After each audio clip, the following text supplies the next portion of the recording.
storm the castle and destroy the drone.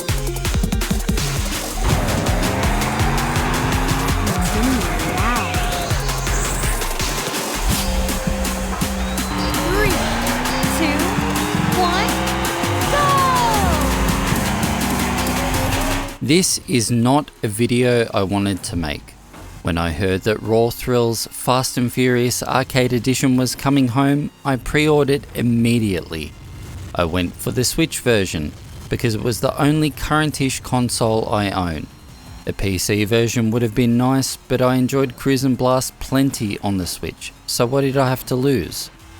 $100 Australian. Let me explain. First off, the physical edition I pre-ordered is a code in the box. Whatever. I figured I'd do a giveaway of my code in the box and grab the version on the Nintendo Switch store as a pre-order too. And a release date later, and boy oh boy, who'd have thunk that BVG 300 was right on my lost money.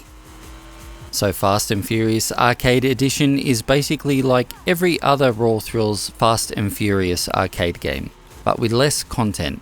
I assume the arcade version sits alongside the arcade version of Cruis'n Blast, which is similarly lean, but that's fine. I had hoped that this home port would be expanded, just like the Switch version of Cruis'n Blast, and I also hoped it'd hit the same level of quality.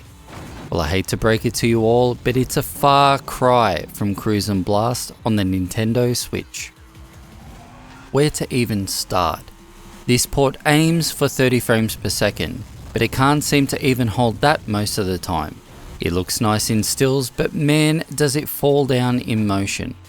What is the absolute worst though is that zero effort has been made to adapting the wheel controls of the arcade game to a gamepad.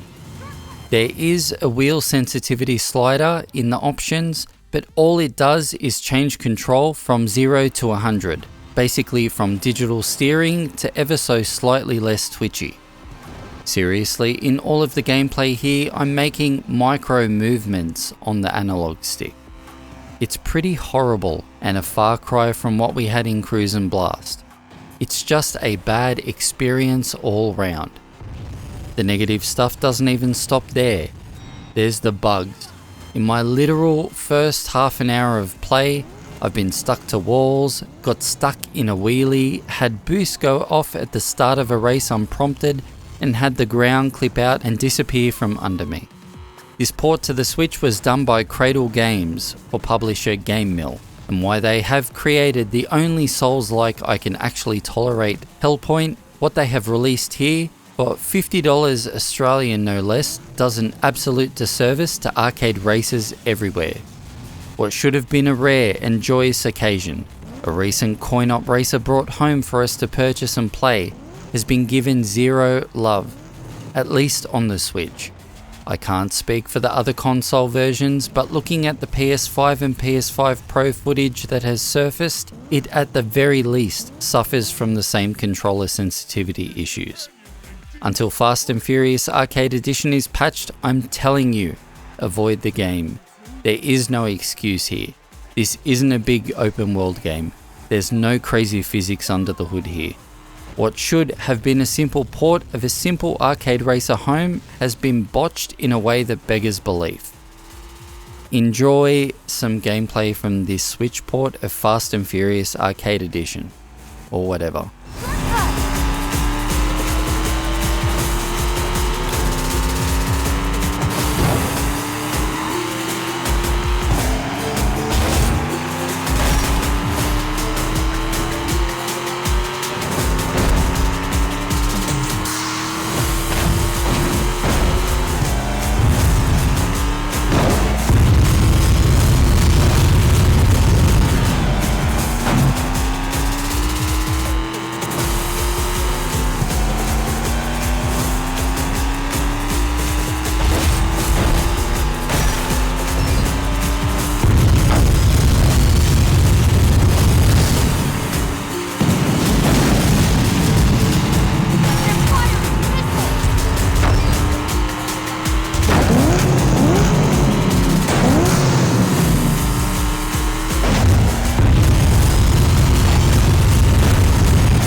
Mission accomplished.